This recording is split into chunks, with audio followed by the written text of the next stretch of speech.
Hi friends, ring round classes channel में आपका स्वागत है। तो कैसे हैं? चलिए आज का वीडियो स्टार्ट करते हैं। हिंदी के फ्रेंड्स चैप्टर 1 कड़वक के ऑब्जेक्टिव क्वेश्चन आंसर। तो इस चैप्टर का फर्स्ट क्वेश्चन है, चित्ररेखा किस कवि की रचना है? तो चित्ररेखा मलिक मोहम्मद जायसी की रचना है। ऑप्शन नंबर ए बिल्कुल सही हो जाएगा। नेक्स्ट क्वेश्चन है,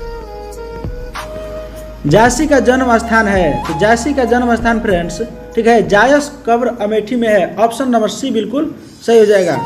नेक्स्ट क्वेश्चन है, मलिक मोहम्मद जायसी की मृत्यु कब हुई? तो मलिक मोहम्मद जायसी की मृत्यु फ्रेंड्स लगभग 1548 ईस्वी में हुई थी। ठीक है, तो ऑप्शन नंबर ए बिल्कुल सही हो जाएगा। नेक्स्ट क्वेश्चन है, मलिक मोहम्मद जायसी कवि हैं। तो मलिक मोहम्मद जायसी प्रेम के पीर के कवि हैं। ऑप्शन नंबर डी बिल्कुल सही हो जाएगा। नेक्स्ट क्वेश्चन है, कड़वक के कवि कौन हैं? तो कड़वक के कवि मलिक मोहम्मद जायसी जी हैं। ऑप्शन नंबर सी बिल्कुल सही हो जाएगा फ्रेंड्स। ठीक है, नेक्स्ट क्वेश्चन है, मलिक मोहम्मद जायसी की कविता कौन है? तो मलिक मोहम्मद जायसी की कविता कड़वक है। ऑप्शन नंबर बी बिल्कुल सही हो जाएगा। नेक्स्ट क्वेश्चन है फ्रेंड्स, मलिक मोहम्मद जायसी का जन्म कब हुआ? तो मलिक मोहम्मद जायसी का जन्म फ्रेंड्स 1492 ईस्वी में हुआ था। ठीक है, ऑप्शन नंबर सी बिल्कुल सही हो जाएगा। नेक्स्ट क्वेश्चन है, जायसी का जन्म किस प्रदेश में हुआ था? तो जायसी का जन्म फ्रेंड्स उत्तर प्रदेश में हुआ था। ठीक है, ऑप्शन नंबर ए बिल्कुल सही हो जाएगा। नेक्स्ट क्वेश्चन है, जायसी किस तरह के कवि थे? तो जायसी फ्रेंड्स सूफी कवि थे। ठीक है, तो ऑप्शन नंबर बी बिल्कुल सही हो जाएगा। नेक्स्ट क्वेश्चन है, जायसी के पिता का नाम क्या था? तो जायसी के पिता का नाम शेख यमरेज था। ऑप्शन नंबर बी बिल्कुल सही हो जाएगा। नेक्स्ट क्वेश्चन है, जायसी थे। तो जायसी क्या थे फ्रेंड्स? तो जायसी थे एक फकीर थे। ठीक है, ऑप्शन नंबर सी बिल्कुल सही हो जाएगा। नेक्स्ट क्वेश्चन है, जायसी हिंदी साहित्य की किस काव्य धारा से जुड़े थे? तो जायसी जी प्रेम मार्गी शाखा से जुड़े थे। ऑप्शन नंबर बी बिल्कुल सही हो जाएगा। नेक्स्ट क्वेश्चन है, जायसी के काव्य की भाषा कौन सी थी? तो जायसी के काव्य की भाषा अवधी थी। ठीक है, ऑप्शन नंबर सी बिल्कुल सही हो जाएगा। नेक्स्ट क्वेश्चन है, जायसी के काव्य की मुख्य रस क्या है? तो जायसी के काव्य का मुख्य रस श्रृंगार रस है। ऑप्शन नंबर बी बिल्कुल सही हो जाएगा। नेक्स्ट क्वेश्चन है, जायसी रत्नेश तथा पद्मावती की कथा को किस प्रकार जोड़ा है? तो इसका आंसर हो जाएगा रक्त रूप लय द्वारा। ठीक है, अर्थात उन्होंने अपनी जो रचना की है उसमें उन्होंने इस तरह से अपने दर्द और पीड़ा को सहन करते हुए लिखा है जैसे मानो कि वो अपने रक्त की लय से उसको बनाए हुए हैं। ठीक है, ऑप्शन नंबर सी बिल्कुल सही हो जाएगा। नेक्स्ट क्वेश्चन है, जायसी ने रत्नेश एवं पद्मावती की कथा को किसके द्वारा सींचा है? तो इसका आंसर हो जाएगा अपने आंसुओं से। ठीक है फ्रेंड्स, ऑप्शन नंबर ए बिल्कुल सही हो जाएगा। नेक्स्ट क्वेश्चन है,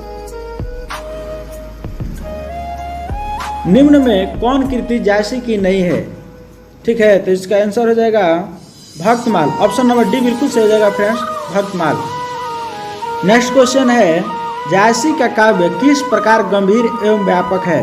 तो इसका आंसर हो जाएगा ये समुद्र की भांति फ्रेंड्स गंभीर और व्यापक है। ठीक है, ऑप्शन नंबर सी बिल्कुल सही हो जाएगा। नेक्स्ट क्वेश्चन है, इनमें से प्रेम के पीर के कवि कौन है? तो इनमें से प्रेम के पीर के कवि हो जाएंगे जायसी जी। ऑप्शन नंबर ए बिल्कुल सही हो जाएगा। नेक्स्ट क्वेश्चन है, कड़वक कहाँ से लिया गया है? ठीक है, तो कड़वक पद्मावत से लिया गया है फ्रेंड्स। ठीक है, ऑप्शन नंबर डी बिल्कुल सही हो जाएगा। नेक्स्ट क्वेश्चन है, कड़वक के रचयिता कौन है? तो कड़वक के रचयिता हैं जायसी जी। ठीक है फ्रेंड्स, ऑप्शन नंबर सी बिल्कुल सही हो जाएगा। नेक्स्ट क्वेश्चन है, जायसी रचित पद्मावत की भाषा क्या है? तो जायसी रचित पद्मावत की भाषा अवधी है। ऑप्शन नंबर ए बिल्कुल सही हो जाएगा। नेक्स्ट क्वेश्चन है, मलिक मोहम्मद जायसी किस परंपरा के कवि हैं? तो ये प्रेमाख्यानक ठीक है काव्य परंपरा के कवि हैं। ऑप्शन नंबर सी बिल्कुल सही हो जाएगा। नेक्स्ट क्वेश्चन है, जायसी ने अपनी आँख की उपमा किससे की है? तो जायसी ने अपनी आँख की तुलना दर्पण से की है फ्रेंड्स। ऑप्शन नंबर डी बिल्कुल सही हो जाएगा। नेक्स्ट क्वेश्चन है, मलिक मोहम्मद जायसी किस शाखा के कवि हैं? तो ये प्रेम मार्गी शाखा के कवि हैं। ऑप्शन नंबर ए बिल्कुल सही हो जाएगा। नेक्स्ट क्वेश्चन है, कौन सी कृति जायसी की नहीं है? तो इसका आंसर हो जाएगा मृगावती जायसी जी की नहीं है। ऑप्शन नंबर डी बिल्कुल सही हो जाएगा। नेक्स्ट क्वेश्चन है, पद्मावत किसकी रचना है? तो पद्मावत जायसी जी की रचना है। ऑप्शन नंबर सी बिल्कुल सही हो जाएगा। तो चलिए फ्रेंड्स, इस चैप्टर में सिर्फ इतने ही प्रश्न थे। नेक्स्ट चैप्टर की तरफ बढ़ते हैं। अब हम हिंदी के चैप्टर 2 का फ्रेंड्स ऑब्जेक्टिव क्वेश्चन आंसर देखेंगे, ठीक है। तो इसका फर्स्ट क्वेश्चन है, सूरसागर के कवि कौन है? तो सूरसागर के कवि सूरदास जी हैं। ऑप्शन नंबर बी बिल्कुल सही हो जाएगा। आप लोग सूर से सूर शुरुआत का फ्रेंड्स मिल रहा है कि सूरसागर के कवि सूरदास जी हैं। आप लोग इसको याद करने का एक ट्रिक मान सकते हैं, ठीक है। नेक्स्ट क्वेश्चन है, भगवान श्री कृष्ण, ठीक है, किस कवि के पूज्य थे? तो भगवान श्री कृष्ण सूरदास के पूज्य थे। ऑप्शन नंबर डी बिल्कुल सही हो जाएगा फ्रेंड्स, ठीक है। नेक्स्ट क्वेश्चन है, मीरा ने अपना प्रियतम किसे माना है? तो मीरा ने अपना प्रियतम श्री कृष्ण को माना है। ऑप्शन नंबर बी बिल्कुल सही हो जाएगा। नेक्स्ट क्वेश्चन है, सूरदास किस भाषा के कवि हैं? तो सूरदास ब्रज भाषा के कवि हैं। ऑप्शन नंबर बी बिल्कुल सही हो जाएगा। नेक्स्ट क्वेश्चन है, सूर सूर तुलसी शशि उद्गन केशव दास अब के कवि खदोत सम जहतः करत प्रकाश। इस दोहे में किसे सर्वश्रेष्ठ कवि कहा गया है?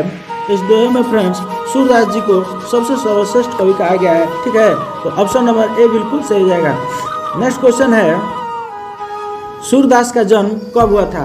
तो सूरदास का जन्म 1478 ईस्वी में हुआ था।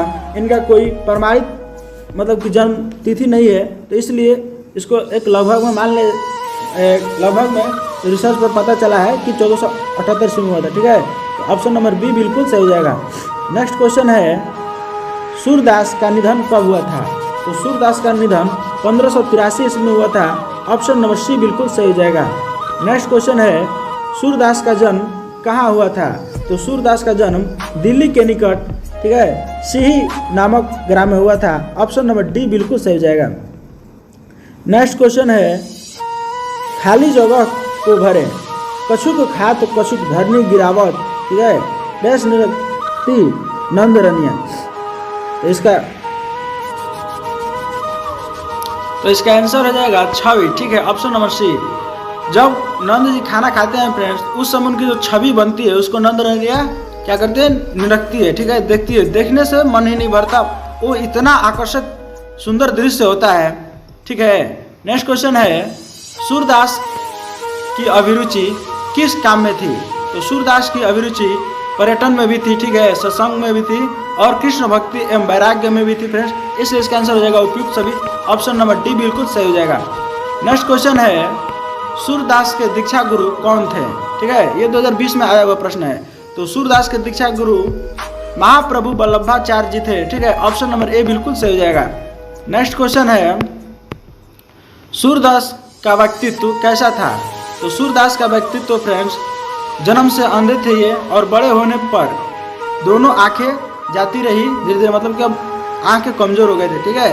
अब एक बता दे रहे हैं फ्रेंड्स इंटरेस्टिंग के लिए, एक बार की कहावत है कि सूरदास अब तो अंधे हो चुके थे, उनको दिखाई नहीं दे रहा था, ठीक है।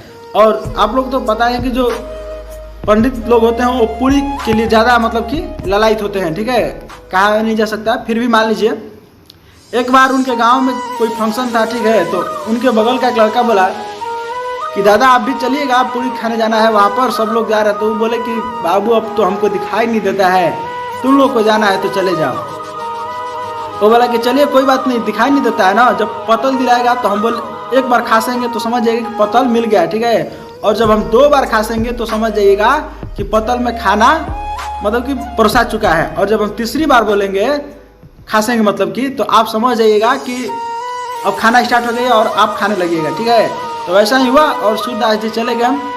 अब क्या हुआ फ्रेंड्स कि जब एक बार खासा तो सूरदास जी को लगा कि चलो पतल मिल गया है, पतल तो मिल भी गया था एक बार खासा, दूसरी बार खासा तो सूरदास बहुत खुश हुए, चलो खाना भी मिल गया और मिल भी गया था फ्रेंड्स खाना।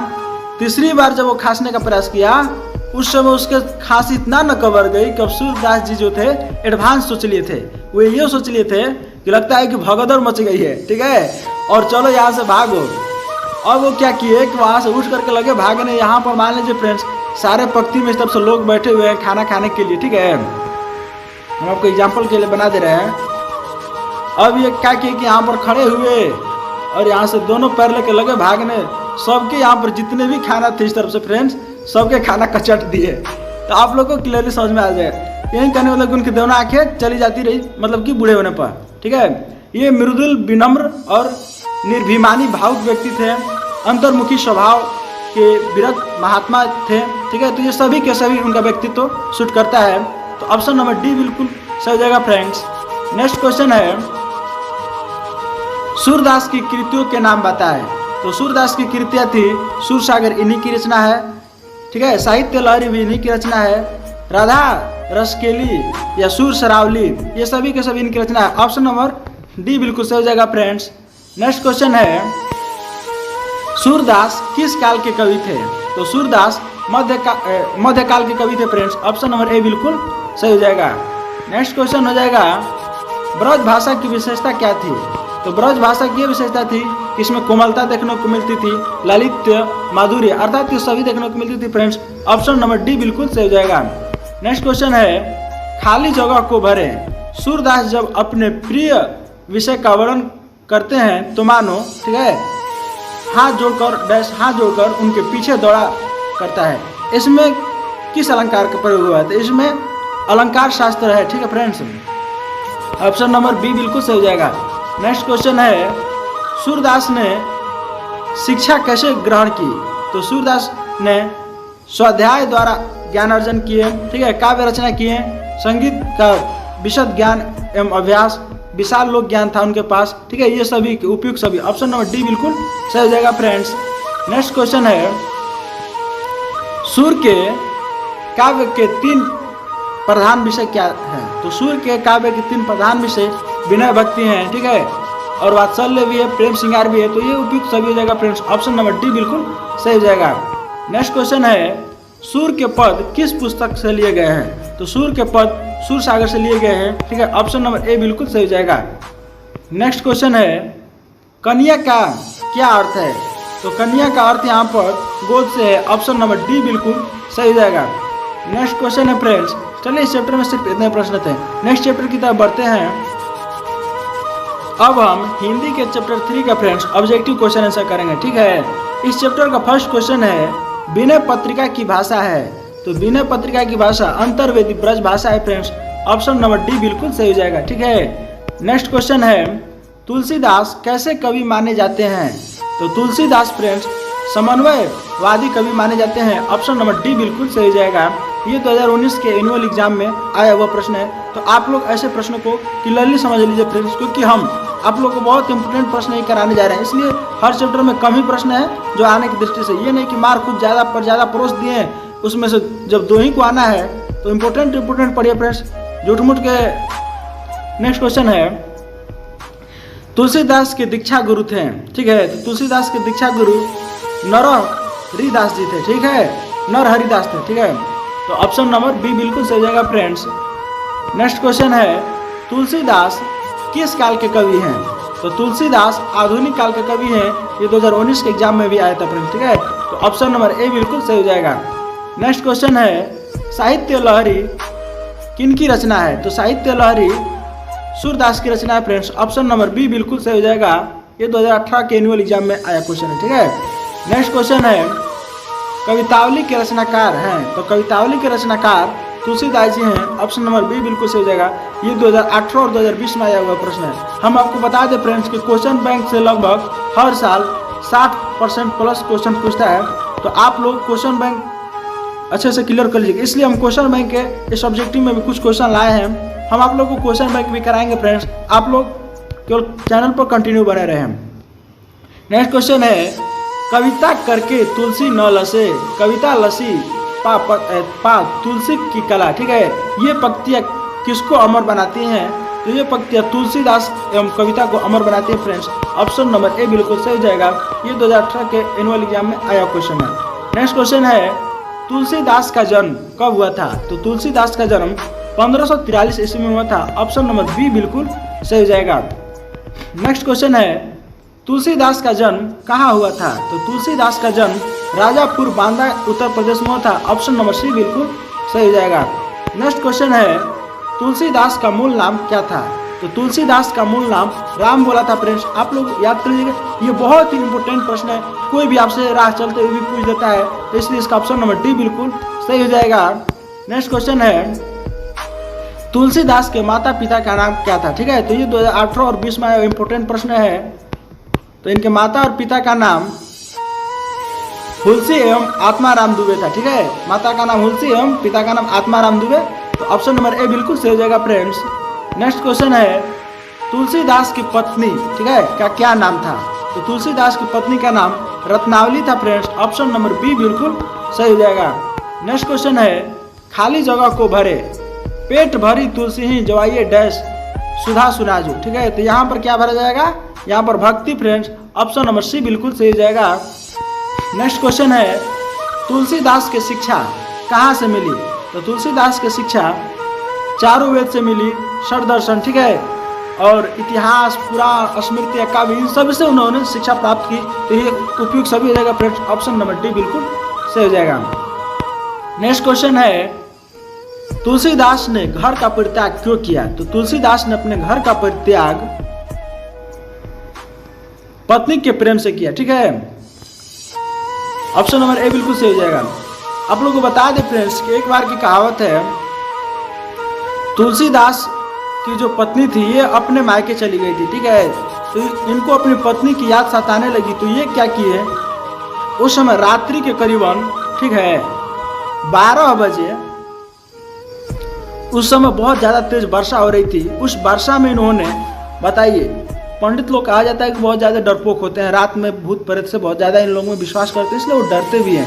लेकिन उनको अपनी पत्नी की याद में, देखिए फ्रेंड्स, वो रात के 12, ठीक है, 12 बजे वो चल दिए हैं जंगल के रास्ते में बहुत ज़्यादा तेज बारिश हो रही थी, उसमें तो और उनको डरना चाहिए, लेकिन फिर भी पत्नी की जो इच्छा थी उसके कारण वो डरे नहीं और जाते गए फ्रेंड्स।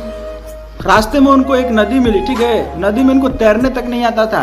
ठीक है, फिर भी इन्होंने एक मुर्दे को लकड़ी समझकर उस नदी को पार किया रात्रि के 12 बजे। बताइए फ्रेंड्स, वो इतना डरते थे, वो लकड़ी पर भी कभी पार ऐसे नहीं किए होंगे, मतलब कि नदी, तैरना तो उनको आता ही नहीं था, लेकिन फिर भी पत्नी की चाह ने उनको एक मुर्दे को लाठी समझ करके पहुंचा दिया उनके घर तक। जब उसके घर तक गए तो उसके घर 12 बजे फ्रेंड्स बंद था। ये बहुत पीटे केवाड़ी, कोई नहीं खोला। अब क्या किए कि एक पेड़ था। ठीक है, सोचे कि पेड़ पर से चढ़ करके हम खिड़की के माध्यम से घर के अंदर प्रवेश कर लेंगे। तो ये क्या किए कि पेड़ पर चढ़े, तो चढ़ने भी पेड़ पर नहीं आता था। पेड़ पर एक सांप लटका हुआ था फ्रेंड्स, बारिश हो रही थी। इन्होंने समझा कि वो सांप लाठी है। ठीक है, सांप लाठी है, ठीक है, नहीं सॉरी, सांप को रस्सी समझ ली थे। और बताइए, उस सांप को ही पकड़ करके, मतलब पेड़ पर चढ़े और पेड़ पर से वहाँ पर उतना ऊपर से फान करके उसके अंदर खिड़की से चलेगा अंदर। आप यहाँ पर समझ सकते हैं को सांप से भी डरते थे, लेकिन पत्नी की चाह ने सांप को रस्सी समझा दिया और मुर्दे को लकड़ी समझा दिया। जब वे अपनी पत्नी से मिले तो उनकी पत्नी एक ही बात कही फ्रेंड्स कि आप जितना मुझे चाहते हैं, अगर आप उतना प्रभु श्री राम को चाहने लगिएगा तो आपका जीवन संवर जाएगा। इनको वो बात दिल पर चोट की तरह लग गई कि हमने इसके लिए इतना कुछ किया और ये क्या बोल रही है कि जाइए आप प्रभु श्री राम के भक्ति में, मतलब मैं इसके लिए कुछ नहीं हूँ। उस समय से उसका त्याग कर दिए कि जाओ अब प्रभु श्री राम ही मेरा सब कुछ है।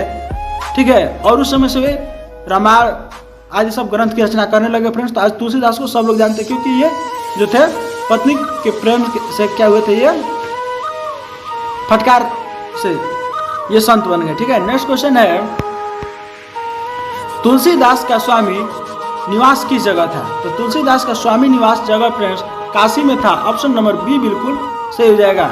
नेक्स्ट क्वेश्चन है, तुलसीदास का व्यक्तित्व कैसा था? तो तुलसीदास का व्यक्तित्व बहुत ही विनम्र, मृदुभाषी थे। ठीक है, गंभीर एवं शांत स्वभाव के थे। तो ये अर्थात उपयुक्त सभी हो जाएगा फ्रेंड्स। ऑप्शन नंबर डी बिल्कुल सही हो जाएगा। नेक्स्ट क्वेश्चन है, खाली जगहों को भरे नाम लय भरे डैश एक प्रभु दासी दास कहाई। ठीक है, तो यहाँ पर हो जाएगा उधर। ऑप्शन नंबर ए बिल्कुल सही हो जाएगा फ्रेंड्स। नेक्स्ट क्वेश्चन है, तुलसीदास के शिक्षा गुरु कौन थे? तो तुलसीदास के शिक्षा गुरु शेष सनातन काशी के विद्वान थे। ठीक है, ऑप्शन नंबर डी बिल्कुल सही हो जाएगा फ्रेंड्स। नेक्स्ट क्वेश्चन, चलिए इस चैप्टर में सिर्फ इतने प्रश्न थे। तो अगर फ्रेंड्स आपको यह वीडियो थोड़ा सा भी अच्छा लगा हो तो आप इसे लाइक कीजिए, और अगर आप इसी प्रकार की और भी वीडियो देखना चाहते हैं तो आप हमारे चैनल को फ्रेंड्स सब्सक्राइब कीजिए, जिससे हमारे हर वीडियो का नोटिफिकेशन आपको मिल जाएगा। मिलते हैं फ्रेंड्स अगली वीडियो में, तब तक के लिए धन्यवाद।